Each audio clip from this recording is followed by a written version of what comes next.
Good morning, everybody. As we go to the chitas of the day, and today's Friday.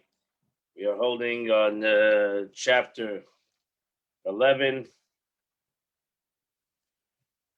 verse 10.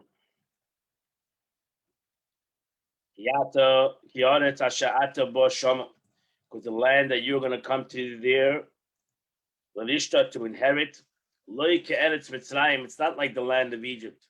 It's not like the land of Egypt. Asher Tzasum Misham, which you went out of there. Asher Tizah Zaracha, you'll sow your seed. Yishkisa Beraglecha Kegana Yorik, and you will water by your foot like the vegetation garden. So now she says, Lake Eretz Mitzrayim, it's not like the land of Egypt, but it's actually better than it. This promise was made to Israel when they left Egypt. When they would say, perhaps we will not come to the land as good and beautiful as this one. One might think that scripture is speaking derogatorily of it, the land of Israel. And so he said to them, it's not like the land of Egypt, but it's actually, it's not like the land of Egypt, but it's worse than it. Therefore, the Torah says that Hebron was built 7 years before Tzon of Egypt. One man built both of them. Chum built Tzon for his son, and Mitzrayim, he built from Mitzrayim, and he built Hebron for his son Canaan. It's customary that one builds a better city, and afterwards he builds an inferior one because the refuse, the leftovers, are the first one he puts in the second one. In any case, the favorite one is first. Thus, we learned that Hebron was more beautiful than the city of Tzon. Egypt was superior of all other lands. The state, like the garden of the Lord, was the garden of Egypt, was the land of Egypt. Tzon was the best of the land of Egypt because it was the seat of royalty. And it's written, the princes were in Tzon. And Hebron was the worst city in Eretz Yisrael. For this reason, it was set apart for burial ground, and yet it was better than Tzon. So we see how beautiful the land of Egypt was, and how in the land of Israel, Hebron was the burial place of the land of Israel. Nevertheless, it was more beautiful than the land of Mitzrayim. Hebron was the worst city, so it was set apart for burial grounds, yet it was better than Tzon. In chapter of Ksubis, however, our rabbis explain the above in another manner. It is possible that a man would build a house for his younger son, Canaan, and afterwards for his son in Mitzrayim. We must therefore explain the meaning is the Hebron Sheva Shon and Nivasa. The Hebron was built 7 times better than Tzon. So ultimately, the Rashi wants to say that Hebron was more beautiful than Tzon. Anyway you want to look at it, Hebron was more beautiful than the land of Mitzrayim. So God was telling the Jews that Eretz Yisrael is much more beautiful than the land that they came from, the land of Mitzrayim.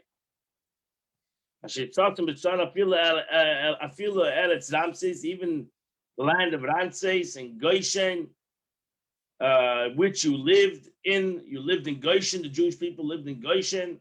Nevertheless, the land of Eretz Yisrael, that was the best of the land of Egypt. Nevertheless, the land of Mitzrayim was nicer. The difference was that Mitzrayim was watered from the foot. The land of Egypt required bringing water from the Nile by foot in order to water it. Or you had to rise from your sleep and toil to bring water to where you need to have water. And only the low-lying areas were watered, through irrigated by the Nile, and not the highlands. So you have to carry up the waters from the lower to the higher area. The land of Canaan is the opposite. It absorbs water from the heaven. The land of Canaan receives water from the heaven, from rain. So while you're sleeping in your bed, the Holy One, blessed be He, waters the low and the high areas, both areas that are exposed and those that are not. Everyone receives water equally. Igana Yorik, like a vegetable garden, which does not have enough water from the rain, and one has to water it by foot upon one's shoulder. Verse 11, but the land that you're coming to there, Lelishta, to inherit, Eretz Harim Ubekois. It's made of mountains and valleys. Tara Shamayim Tishtamayim, it drinks the water from the heavens, rain. Rashi says the mountain lands are superior to the lands of the plains. On the plains, in the area of the lands which are produce a kur, a measure of grain, one would actually sow only enough to seed to produce a kur. The mountains, however, from the area of the land we produce a kur, one could take out 5 kurs from it, and the 4 slopes on all sides. So it's a land of mountains. That's why I also difference in Florida. It's no mountains over here. Well, because a Misha of the plains. It's the land that God also always looks after. Hamid. The eyes of God are upon it from the beginning of the year till the end of the year. The Bible should always say this pasuk. Eretz Yisrael is always watched by God.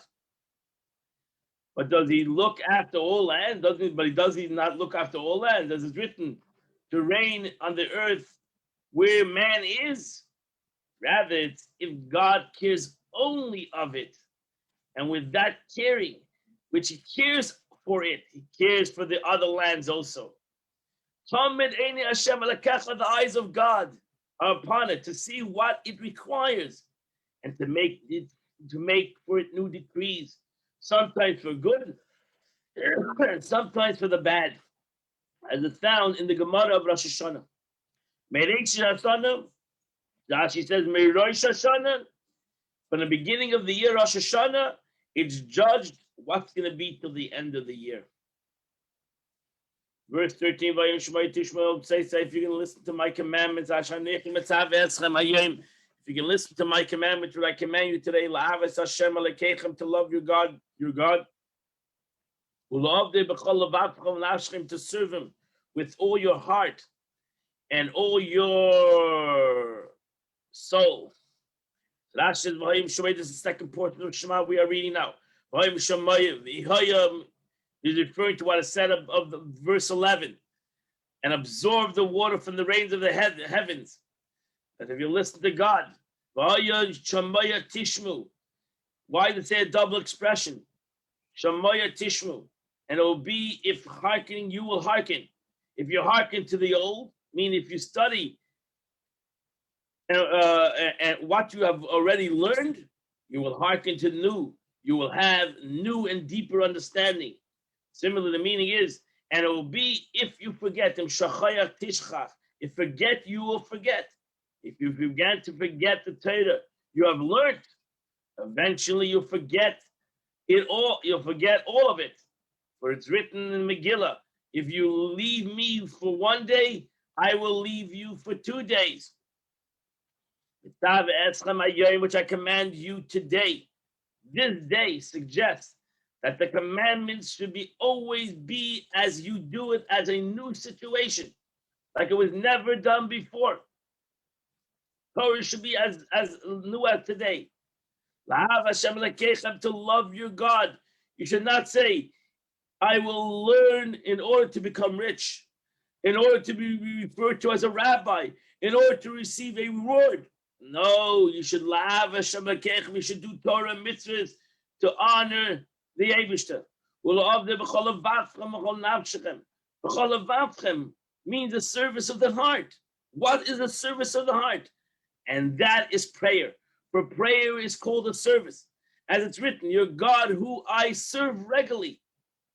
But was there a temple service in Babylon? Rather, the term the service is used because he prayed. As it said, where there's an open window in his upper chambers, it's called Daniel. He prayed. He did 3 times a day, he kneeled on his knees and he prayed. And so too it stated regarding David, my prayers shall be established like incense before you. So the service of the heart is a service of prayer. With all your heart and with all your soul. But did he not already admonish them by the words, and you shall love the Lord your God with all your heart and your soul? Already mentioned that already. And however, was a nation addressed individual, where this is talking to the community. That's why it's plural. In the first part of the Shema, it's singular. Over here, it's plural. I will give rain in your lands. Be'ita in its time. Yoda o malkish. The early rains and the late rains. You'll gather your grain. And your wine. And your oil. You do what is incumbent on you, and I'll do what's incumbent on me.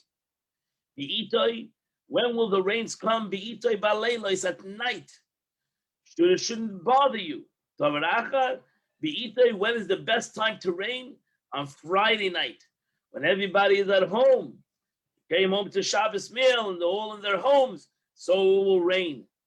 Yoda, the early rains, this is the rain that falls in the sowing season, which thoroughly satiates the soil and the seed. Umalkesh is the late rains, the rains that falls just before the harvest time, to fill the grain on its stalk. So Malkesh refers to the late rains, and actually grammar proves it. You will gather your grain. You will gather it into your house and not your enemies. As it says, the Lord swore, I will no longer give your grain to the food to your enemies, to foreigners who will come no more drink your wine. But who's going to enjoy it? You will enjoy it. And it's not the Eisem, I'll give grass in your fields. Levemtecha for your enemies. V'achalta, they will eat. I'm sorry, you will eat. V'savata, and you will be satiated. So that actually says, I'll give enough grass in your fields so you will not have to lead them in distant pastures. Another explanation, that you will be able to trim your grain all through the winter and cast it before your livestock. And if you refrain from doing the 30 days before the harvest, it will not produce any less grain. You can have such an abundance. And you will eat and be happy. So actually says this is bracha. This is a second blessing, that the bread will be blessed in your stomach. You're not going to get stomach aches, but the bread will be a blessing, that you may eat and be happy, satiated. Verse 16, be very careful. And may your heart be misled. You'll go out and serve other gods. God forbid you'll bow down to other gods. So that says, since you will eat and be full, beware that you do not rebel against the Holy One, blessed be He. For nobody rebels against the Holy One, blessed, except when he's happy, satiated. As it said, let your eat and be satiated, and your herds and your flock multiply. What does Moshe Rabbeinu say after this? And your hearts will go haughty, and you'll forget the Lord. That's a problem. You'll turn away from the Torah. And as a result of this, you worship other gods, strange gods. For as soon as a man departs from the Torah, he goes and cleaves to idolatry. Similarly, David said, they have driven me today from cleaving to the Lord's heritage, saying, go and worship strange gods. But who actually said this to him? He meant to say, since I'm driven from being occupied in Torah, I'm closer to danger of worshiping other gods.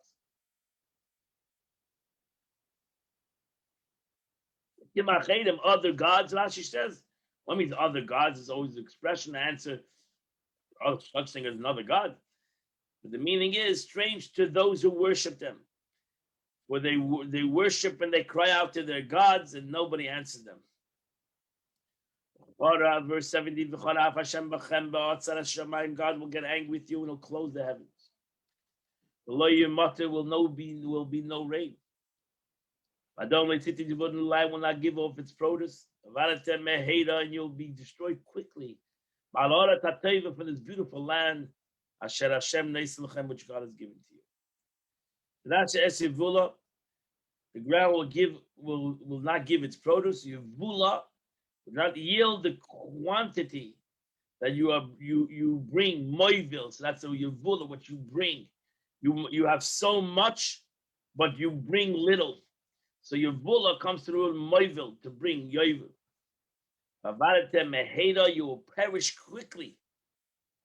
In addition to all other sufferings, I will exile you from the land and cause you to sin. This may be compared to a king who sent his son to a feast hall and admonished him, do not eat or drink more than necessary. You will not arrive, so you will arrive home clean. The son, however, did not take heed. He ate and he drank more than he needed. And he regurgitated and soiled all the guests. He took him by a hand and feet and threw him behind the palace. Meheda, quickly, I will give you no extensions. And if you ask, was not an extension given to the generation of flood? And it stated his days will be, an extension will be given for him. So the answer is, the answer is that the generation of flood had no one to learn from, but Yud had some to learn from. I might die, my computer might die, so I apologize if I die. My computer dies. And you shall put these words upon your heart, upon your soul, and you'll bind them on your hands. They'll be as a sign between your eyes. Even after you've been exiled, make yourselves distinctly by the commandments. Put on tefillin, make a mezuzah, so that these will not be new to you when you return to Eretz Yisrael. Similarly, it says, set up markers for yourself, even when you're in Gullus, in your exile. And you shall teach your children the daven to speak in them, when you're sitting in your house, when you're walking the ground, when you walk in the streets, when you lie down and when you rise. To speak in them for the moment that the son knows how to speak. Teach him. Moshe commanded us to Torah. Let him learn speech through this. Let him learn speech through the words of Torah. Instead of saying other words. But this is the rabbi's Torah. When an infant begins to talk, his father should speak to him the holy tongue and teach him Torah. If he does not do so, it is as though he has buries him. As it stated, and you shall teach them to your son and speak to them in order that your days may increase and the days of your children. You shall describe them upon the doorpost of your house and upon your gates. In order your days may increase, the days of your children, on the land that the Lord swore to your forefathers to give to them as the days of the heavens on the earth. Ashi says, if you do so, they will increase, but if not, they will not increase. The word of the Torah may be interpreted so that it may be deduced from a negative statement to positive reference.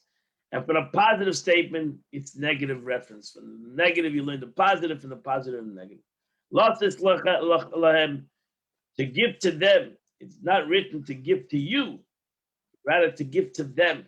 From this we learn that the tenets of Tchias HaMesim. Here we learn that ultimately God, even those that didn't merit to go come into the land, they will ultimately merit Chiyas HaMesim, resurrection of the dead. When Mashiach comes, and they will come, Lotzei Islam, to give it to them, even though they were not there at this present time. But ultimately, they will merit to give it to come into the Eretz Yisrael. When Mashiach comes, they will Chiyas HaMesim, be resurrection of the dead, and they'll come to the land of Israel. This is the Shema, the second part of Shema we say every day, and that completes the Chumash of the day. We'll go to Tanya. I hope to be able to accomplish it because my battery is only has 10 minutes officially. I might die before those 10.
Rabbi, I can't hear you right now.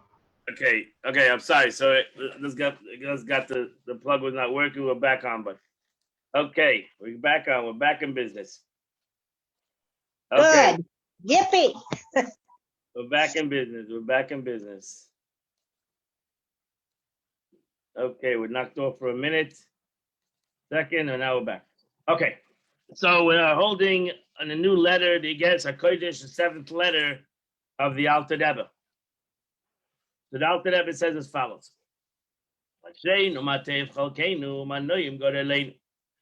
Fortune are we? How good is our portion? How pleasant is our lot? This prayer, which we recite as part of the introductory morning prayer preceding Hoidu, we offer thanks to God for our portion and our lot. Two concepts. Our portion, Chalkeinu, is our portion. Gadaleinu is our lot.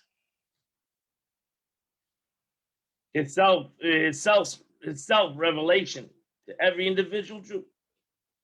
These same terms appear together in a similar context in the following two successive verses that we say, Hashem manes chelki ukaisi. God is my allotment of my portion and my cup. Chelki is my portion and my cup. You support my lot. Chavalim naflu li. The tract, a portion by lot, have fallen unto me pleasantly. Indeed, I have goodly heritage. What do these verses indicate? These verses together indicate that Jews' pleasant portion and lot is radiance of God's light. A question, however, arises: why is godliness that illuminates our soul referred to both terms, both as a portion, chalkeinu, and as geirolenu, our lot? When portion can refer to any one of the several and identical benefactions, while lot indicates something which is granted exclusively to a particular individual who wins a lottery, for example, having been chosen by a lot. So Alter Rebbe wants to understand what's the difference of these two expressions. What is the meaning of a portion that a person is given, or our lot, geirolenu?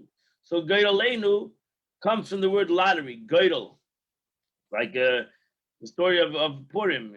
Purim is a lottery. The Hama made a goidel. It made a lottery. So it's like chance. Subtle, one must probably explain the common expression we have an expression of the sages that say ein lechelek ba'olam hazba, ein lechelek b'lekeso. The expression that somebody who's expression on a person, I'm not gonna, I don't want to mention the person, such a person, but it's an expression. So a certain person doesn't have a chelek, does not have a part in the God of Israel. What is the meaning that he has a chelek, doesn't have a part? Chelek, chalkenu, our portion. What means to have a part? A part in godliness. What does that mean? Part in godliness. Now it seems the term part cannot possibly apply to God, because how do you put God into parts? I don't know, a part of God. God is not divided in parts. You can't divide God into parts. So what does it mean that you have he doesn't have a part? This person doesn't have a part, and that person does have a part. So God is the ultimate in simple and uncompounded unity. The very antithesis of separation. Nevertheless, we find our sages turn to use part in relation to God. He doesn't have a part in God. How can this be? We must preface that through God Himself is indivisible. The godly illumination that descends into the Jewish soul can be described as the word part. And so much that as it's revealed in parts, so to speak, as we'll explain. So you're right, the Eibishter cannot be put into parts, but the way God comes into the world, it could be, the way it ultimately revealed to the world is seemingly in the concept of parts.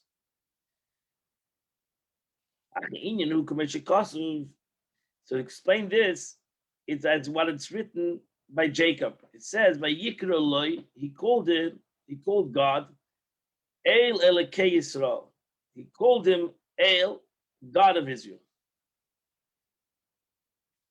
The Alter Rebbe now goes to explain the meaning of the verse in order to answer a number of simple questions. A, until this verse, the name Jacob is used consistently.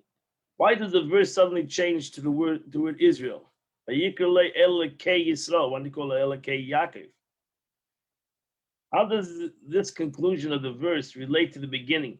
And he set up an altar, and he called it. This is right after the story where he slept. He built an altar, and he called it God of Israel. So what is the connection with the altar? Number C, what's novel with the expression El Elokei Yisrael? El Elokei Yisrael. Sounds like two different entities. Pirush. So the meaning of the verse is as follows. In truth, Holy One, blessed be He, is true to His name. What does that mean? On one hand, the phrase "the Holy One" in Hebrew, which means Kodesh, implies that God stands above and apart from creation. Kodesh is separated. While blessed be He, where the word Baruch, it means blessed, also means descent. Baruch means a bricha. Baruch means like a bridge. So Baruch means that it comes down. A Kodesh Baruch Hu. Kodesh is holy, he's separate. Baruch, he comes down. Implies the level of godliness which previously was holy and apart. The indirect he, Kodesh Baruch Hu, in the phrase quoted, is drawn down into the world in a revealed manner. So Kodesh Baruch Hu, blessed is He. That's how we express it. But really, Kodesh. So we Holy One, blessed be He. We say Kodesh Baruch, blessed be He. But really, we have the word Kodesh. The first word is holy. Kodesh is holy. Baruch is the way it comes down. Who is him? The way it comes down into the world. HaKadosh Baruch Hu. 3 words. Though he permeates all upper and lower worlds, from the highest level to the lowest level, God is united as one with the whole world. That means God permeates and is present to an equal degree in all worlds. As you mentioned, God is no different to upper worlds and lower worlds. No such thing concept of upper and lower by God. No past, present, future, and no past, present, future. There's no upper and lower. Everything's the same. It should be noted that the term permeates all worlds used here does not refer to the degree of the contract godliness that is generally said to fill the worlds according to the individual capacity to retain it. Rather, here the Alter Rebbe refers to God permeating all worlds to an equal degree. As it's written, God says, I fill the worlds. Ani, it says, Ani, I. Ani mali, Ani mamish. I means I. I fill all the worlds. Meaning that the very essence of God is above and below equally, as it were, and not his only his glory, but actually the God himself is all over the world. Upper worlds, lower worlds, there's no distinct difference by God. God, that's a very important thing that people make my chatz shalom. That's the ultimate thing. The nation created idols because they could not understand how God, who is infinite, could be in this world. So they said, yeah, sure, there's a God, but he's in the higher worlds, and he's more in the higher worlds than in the lower worlds. God forbid. That's in Jewish philosophy. That is kfira. That is idolatry. So the Eibishter God fills the world, and there's no difference between the upper world and the lower world. There's no difference where God is in the highest world and the lowest world. It's all the same, because the highest and the lowest worlds are all creation, and by God there's no higher or lower. And after that, emphasize it. We mean over here, Ani, I fill the world. So another verse we find that the earth is filled with his glory. So we do find that expression. That verse alerts to the mirror of the glory of God and the radiance of godliness. Here, however, it says, Ani, Halesha Ani Mali, not my glory, I fill it. In other words, I fill refers to God's very essence. So you're right. So there is verses that say that God fills the world with his glory. Kved Hashem, Malich Kved. Malich Kved is full of his glory. But over here in this verse, it says, I fill the world. But nevertheless, even though God fills the world, he nevertheless became Hu Kodesh. Nevertheless, we call God holy. And why do we call God holy? What is holiness? It's a general question. And that's why even Rashi, Doishim Tiyu, you shall be holy. What does that mean? It's a nice word, holy, holy. What does that mean? So holiness in the Torah means separation, separate. So to separate yourself is the concept of holiness. So when we say God is holy, we're saying God is separate. So on one hand, he fills the world. And then we say he's holy. Nevertheless, we call him holy. And he, in a sense, apart from the upper and lower worlds, and is not contained in them, heaven forbid. And on one hand, you say he's holy, he's above the worlds, all worlds. So on one hand, you say God fills all worlds. On the other hand, you say God is above the worlds. Because in essence, God comes within the world. And at the same moment, he's Kodesh. He's above the worlds. It's the analogy again, the analogy of the soul of man is contained in his body. And in effect, by the changes within it, unlike the soul, God is not at all affected by the worlds in which he is found. So God, as he's in the world, and he fills the world, He's not affected by it because he's above the world at the same time. I explained this at length.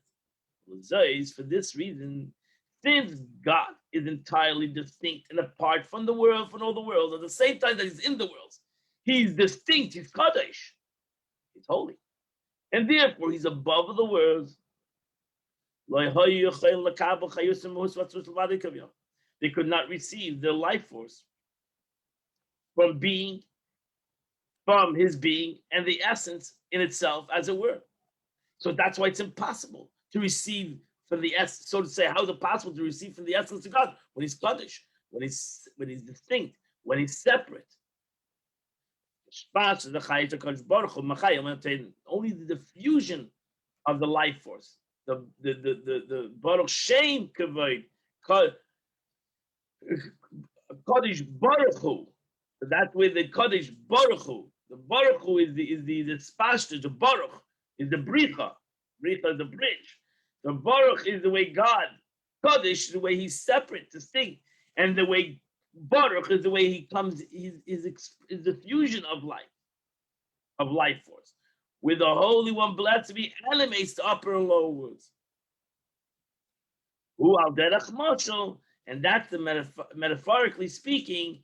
It's the Kamaya Ara Mina Shmeiz Baruch. It's like the radiance shining from his name. Kadosh Baruch Hu. God's name is merely a radiance from where it emanates yet another radiance of God. Who? Why do you say that the name of God? That's why we have 7 names to God. 7 different radiants of 7 different emotions. Ultimate name is Yud Kei Vav Kei, which irradiates from we learned that through the name Yud Kei Vav Kei comes about the whole creation of the upper world and the lower worlds. Yud created the upper world, the letter Yud, and the letter He created all the lower worlds. Why? Shehu Shmoy Echad, because ultimately God in His name is one. So just like God is separate, He's part of it. He's still at the same moment that God is separate, He's part of it. That's the difficult paradox. At the same moment, not that there's a God where he's part of it and then he comes into it. The way he's into it, he's part. The way he's separate from it, at the same time he's part of it. As it's written, for even his name alone is exalted. Meaning God's name is exalted alone, standing apart from all worlds, which it transcends. While only his reflection and its splendor is in the heavens and the earth. Thus, all creation exists from a radiance of God's name.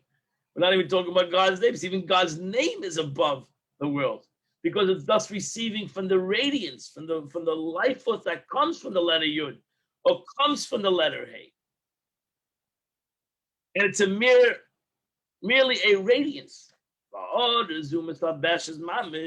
And this radiance that comes from God's name is invested itself in the upper and lower worlds in order to animate them. At this level, the godly life force is not merely present in created beings and the worlds, but actually vested in itself. That now when you have, because it gives it life. It's not something that's standing from a distance.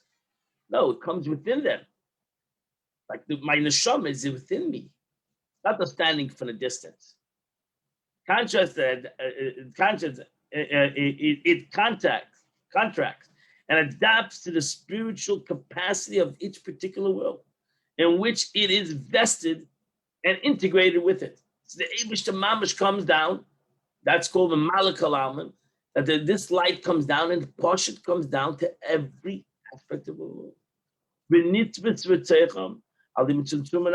this light, this radiance, comes down and it comes down by means of many intermediaries, many contractions, meaning from levels that are related both to the levels above and below, thereby enabling them to serve as a conduit for the transformance of this radiance.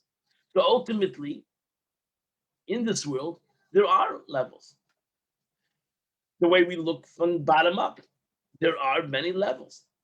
With tzimtzumim, rabim, atzumim, and by means of numerous and intense contractions. Numerous, described in quantitative denomination, divine life and life force. Intense alludes to the qualitative diminution, whereby the light that emerges from the contraction is entirely different from the light that originally animated before being screened and contracted.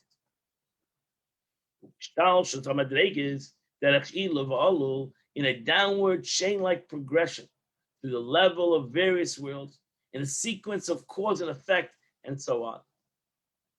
So within every world, the lower level develops from the higher level by a way of cause and effect.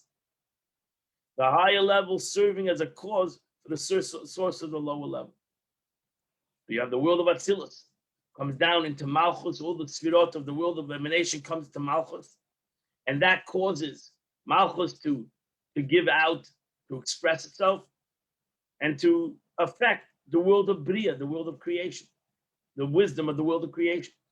And then the wisdom of all the creation comes down lower, goes down, diminishes itself. That chacham of the world of creation comes into Malchus of the world of creation, and again brings about cause and effect, the world of emanation, until the world of action. So too within a human being, you have the same concept. This whole thing is happening also in a very quick way, from his wisdom, ultimately comes down to his emotions and to his actions. So it comes down from level to level until it reveals itself in the next level by cause and effect. And that's all these contractions ascend. Then the light manifests itself within the various worlds by becoming vested in them. So that's the way, that's called Seder Shtalshlus, the way the descent of the light comes into the world, which we have learned many, many times. Always good to learn it again and again and again. It's sad that this is the end of the Tanya of today. And tomorrow you're going to have to learn the Tanya on your own. But it's the way it goes. And that completes the day. Beautiful Tanya. Today is the 21st day of the month, which is chapter 104 and 105. 104 and 105, and you would do the Tanya, the Tillim of the day, and you do the Chitas of the day. Have a wonderful day. I'm sorry for the technical issue we had in the middle. We'll see you all in Midshem, Shabbos in Midshem. I wish you all a wonderful, beautiful Shabbos. We'll see you all in Shul, or we'll see you all on Sunday morning at 8 o'clock. We'll start a new Parsha, and we'll learn Chitas again together. Travel to Good Shabbos, everybody. Yeah.